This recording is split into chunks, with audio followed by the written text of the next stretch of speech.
ये election commissioner है, ये एक मुंशी है पीडीएम का, इसकी अपनी कोई औकात नहीं है। पाकिस्तान की जो मौजूदा सूरत हाल है, इस वक्त ये सियासी तौर पर, फाइनेंशियली तौर पर ये तबाह हो चुकी है। क्या है कि मैं मोनस लाई को कहता हूँ कि वो पीटीआई की टिकट पे इलेक्शन लड़े। अगर ऐसा होगा तो फिर चांस है कि वो वज़ीर आला पंजाब बन सकते हैं। ये चांस मुझे तो नज़र नहीं आते। ये अगर वो इलेक्शन करवाना चाहें तो सब चीज़ें हाजिर हो सकती हैं। ये सारे बहाने हैं। यही पाकिस्तान की अवाम का भी रद्द-ए-अमल है कि अब पाकिस्तान में इलेक्शन। अस्सलाम वालेकुम, मैं हूँ आपका होस्ट इरफान कपूर। आप देख रहे हैं वॉइस ऑफ पाकिस्तान। आज वॉइस ऑफ पाकिस्तान के जो मेहमान हैं वो पीपी 140 के उम्मीदवार और सबक सेक्रेटरी बार मियाँ अली बशीर साहब हैं। आइए इनसे कुछ दिलचस्प बातें जानेंगे जो पाकिस्तान में मौजूदा सियासी बहरान चल रहा है, इस हवाले से इनसे कुछ बातें जानेंगे। सबसे पहले तो आपका शुक्रिया कि आपने वॉइस ऑफ पाकिस्तान को टाइम दिया। सर बताइएगा, पाकिस्तान में इस वक्त जो सियासी बहरान चल रहा है ये कब तक चलेगा? बिस्मिल्लाहिर्रहमानिर्रहीम।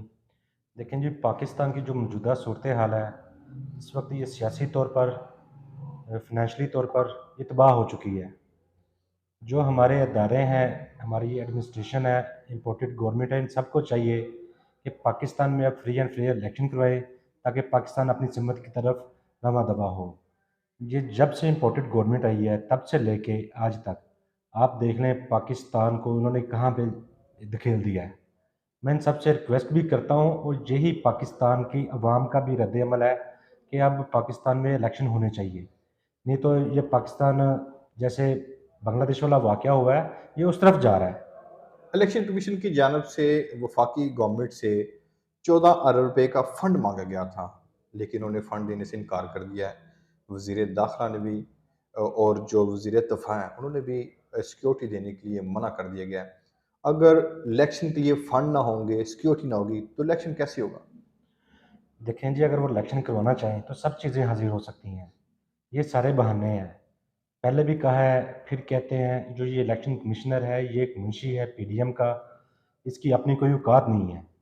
ये सूबाई हलकों, नेशनल के कौमी हलकों में तो इलेक्शन करवा रहे हैं, उनकी डेट्स भी दे दी हैं, उनके लिए फ़ंड है, उनके लिए आर्मी के पास अपने नौजवान मौजूद हैं। क्यों जनरल इलेक्शन के लिए क्यों नहीं है, या पंजाब के इलेक्शन, केपी के इलेक्शन में क्यों नहीं है?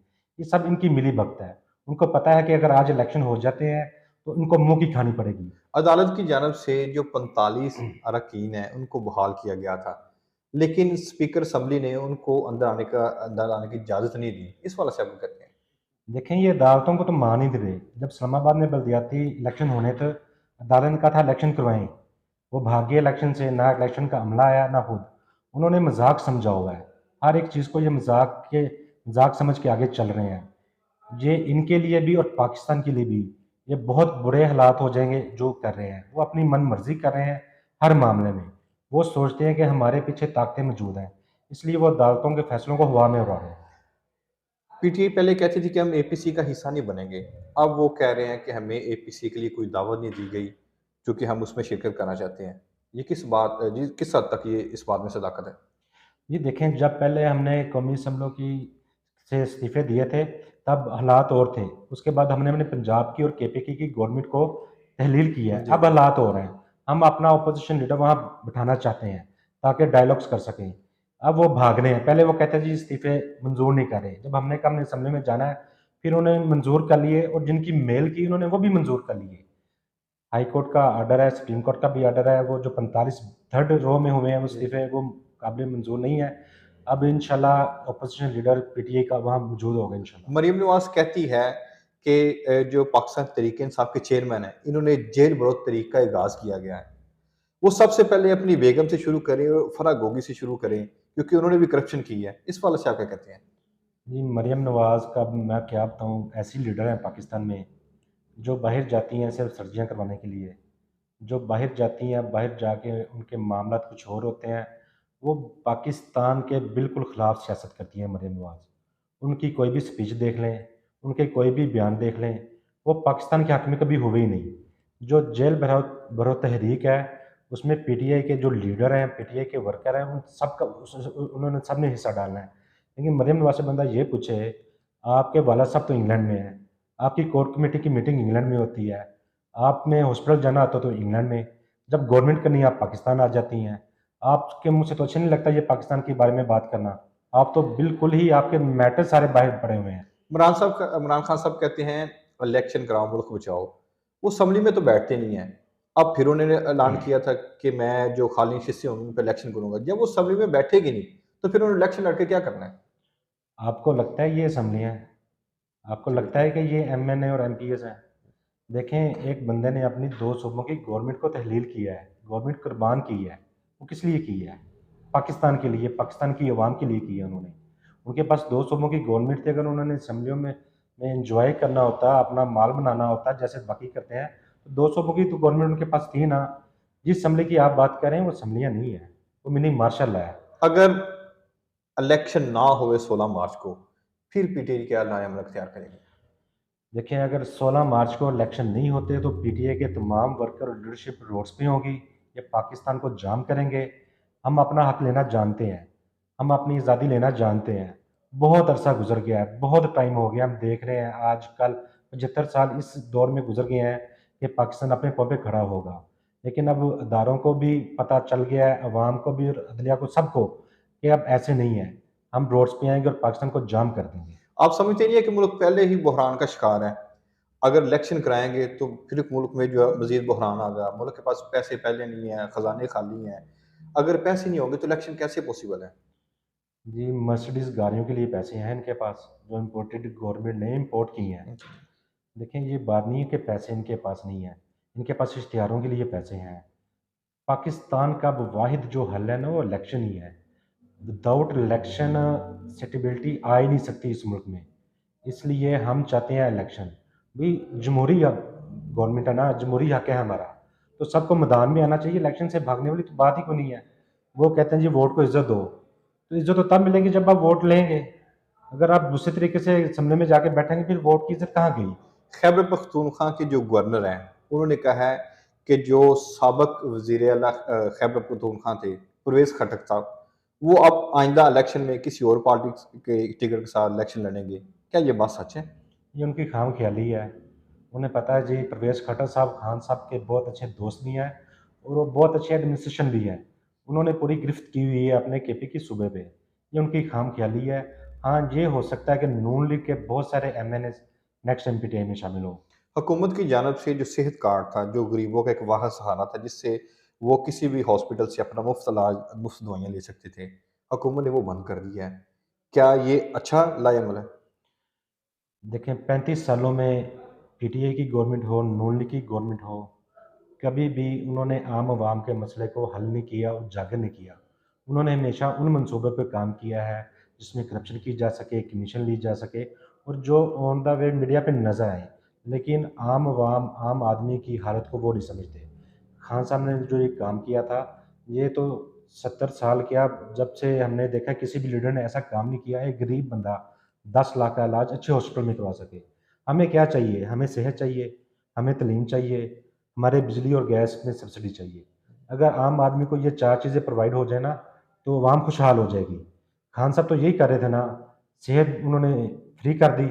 आगे उन्होंने स्कूल सिस्टम जो निसाबी सरगर्मियाँ हैं वो भी फ्री करने जा रहे थे, और सब्सिडी वो दे रहे थे, पेट्रोल पे दे रहे थे, बिजली और गैस पे दे रहे थे। उससे आवाम खुशहाल हो रही थी। लेकिन इन्होंने बेड़ा गर्क कर दिया, आवाम रो रही है अब। जो श्वेतपोश लोग हैं वो मर रहे हैं। वो ना किसी को कह सकते हैं, ना किसी से मांग सकते हैं। मुल्क के हालात बहुत ज़्यादा ख़राब हो चुके हैं इस वक्त। मौजूदा जो गवर्नमेंट है, उन्होंने आईएमएफ से मुआहदे किए हैं।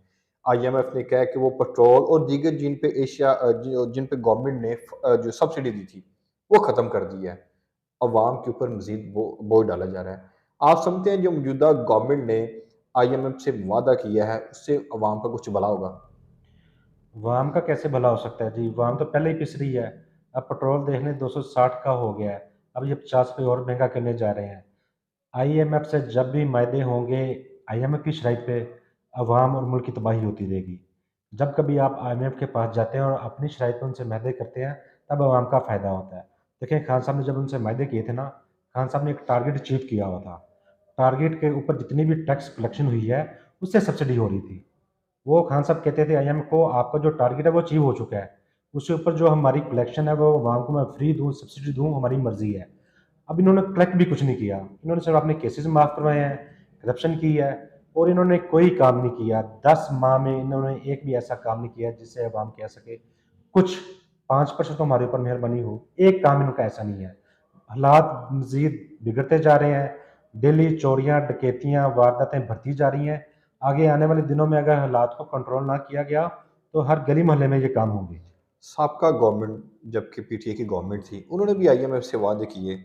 मुआहदे करने के बावजूद उन्होंने मुआहदे तोड़ क्यों दिए थे? जी, मायदा तोड़ा तो कोई नहीं था। मैंने आपसे पहले भी बात की है, जब हमने मायदे किए थे तो आईएम की कुछ शराइत थी कि आपने ये अचीव करना है। आपका टैक्स कलेक्शन है 5,000 अरब उन्होंने रखा हुआ है, 5,000 अचीव करें। लेकिन खान साहब की गवर्नमेंट ने उसको 8,000 अरब अचीव किया। वो जो जो ऊपर 3,000 अरब था, उससे सब्सिडी दी जा रही थी। इसलिए मायदा तोड़ा कोई नहीं था। वो खान साहब के जब लोगों ने इत्मीनान किया, कलेक्शन ज़्यादा हुई, उससे अपनी अवाम को सब्सिडी दे रहे थे। सदर पाकिस्तान ने इमरान खान साहब से जो है मुलाकात की है, उसमें उन्होंने कहा कि इलेक्शन कराओ। अगर इलेक्शन नहीं होते तो क्या आर्टिकल 6 लगाएंगे? आर्टिकल 6 लगना चाहिए। बेसिकली जो निगरान गवर्नमेंट होती है, 90 डेज में इलेक्शन ना करवा सके तो जो मौजूदा निगरान होती है उन पे आर्टिकल 6 लगता है। मैं आपको आज पेशन गोई कर रहा हूँ। ये इन्होंने इलेक्शन नहीं करवाने। इन्होंने पाकिस्तान को डिफ़ॉल्ट डिक्लेयर कर देना है। ये इतने पाकिस्तान के मुखलिस हैं जो अपने आप को कहते हैं, ये पाकिस्तान को डिफ़ॉल्ट डिक्लेयर कर सकते हैं, ये इलेक्शन नहीं करवाएंगे। इनके चेहरे देख लिए हैं अवाम ने। इन्हें डर लगता है, ये लोगों में जाने में डरते हैं। आप ये देख लीजिएगा, मैं आज आपको बता रहा हूँ। उनका है कि वो इलेक्शन नहीं करवाएंगे, लेकिन हम भी पूरी तैयारी के साथ हैं। जब तक इलेक्शन नहीं होते, हम अपनी जद्दोजहद जारी रखेंगे। राना सनाउल्लाह साहब जो हमारे वफाकी वज़ीर हैं बराए दाखिला, वो कहते हैं कि मैं कोई इंतकामी कार्रवाई नहीं कर रहा। अगर कोई सरकारी मुलाज़िम मुझे कोई दरख्वास्त देगा, तो मुझे उस पे कार्रवाई करनी होगी। आप इस मुतल्लिक़ क्या कहते हैं? क्या वो सियासी इंतकामी कार्रवाई करते हैं या सरकारी अफ़सरान के कहने पर करते हैं? राना सनाउल्लाह साहब जब पीपल पार्टी में थे तब क्या करते थे? फिर नून लीग में आए तब क्या करते थे? सरकारी ऑफिसर, जब ये कल्चर ख़त्म हो जाएगा ना सरकारी ऑफिसर वाला, जब गवर्नमेंट सर्वेंट बन जाएंगे ना, तब पाकिस्तान बेहतर हो जाएगा। गवर्नमेंट सर्वेंट है वो मुलाज़िम ही होता है और मुलाज़िम को उसकी औकात में रखना चाहिए। पाकिस्तान के हालात ख़राब करने में जो ब्यूरोक्रेसी है और ये सरकारी ऑफिसर है ना, इसने ज़्यादा काम किया हुआ है। इसको ख़त्म होना चाहिए। गवर्नमेंट सर्वेंट को गवर्नमेंट सर्वेंट रहना चाहिए। सबको पता है क्या हो रहा है, सियासी कार्रवाइयाँ हो रही हैं कि सरकारी मुलाज़िम के कहने पे हो रहा है। इलेक्शन कमिश्नर हो या एक फोर्थ स्केल का ऑफिसर हो, दोनों एक बराबर हैं। दोनों ही गवर्नमेंट के मुलाज़िम हैं और अगर अवाम के मुलाज़िम आपकी दोबारा गवर्नमेंट आती है, हैं। जी, तो क्या आप फिर से वज़ीर आला पंजाब को वज़ीर आला पंजाब है परवेज़ इलाही साहब, दोबारा उनको लेना पसंद करेंगे? मुझे लगता है कि ऐसा अब नहीं होगा। वो क्योंकि खान ब्लैक साहब ने कहा था कि वो ज़िम हो जाएगी पीटीए में। जब वो पीटीए में ज़िम हो जाएँगे, वो पीटीए का हिस्सा हो जाएँगे। खान साहब ने कहा है कि मैं मोनस इलाही को कहता हूँ कि वो पीटीए की टिकट पे इलेक्शन लड़े। हुँ। अगर ऐसा होगा तो फिर चांस है कि वो वज़ीर आला पंजाब बन सकते हैं? जी, चांस मुझे तो नज़र नहीं आते। अब उनको क्या उन्होंने करना क्या है? 8 टिकट थी उनके पास। उन्होंने बहुत ब्लैकमेल कर लिया है। अब खान साहब को बहुत सारी चीज़ें समझ आ गई हैं, बहुत सारी हकीकत खुल के सामने आ गई है। इंशाल्लाह इलेक्शन होने दें, जब टाइम आएगा आप देखेंगे कि वाक़ई डिफरेंट वे से खान साहब मैदान में उतरे हैं। जी, बिल्कुल, जैसा कि आपने मियाँ अली बशीर साहब की गुफ्तगू सुनी कि उन्होंने कहा कि अब काफ लीग भूल जाए कि उनको वज़ीर आला पंजाब की सीट दी जाएगी या उनके मुंतखब जो अरकान थे, उनको पीटीए की को जो टिकट दी जाएगी। इसी के साथ अपने होस्ट को इजाज़त दीजिएगा। अल्लाह हाफ़िज़।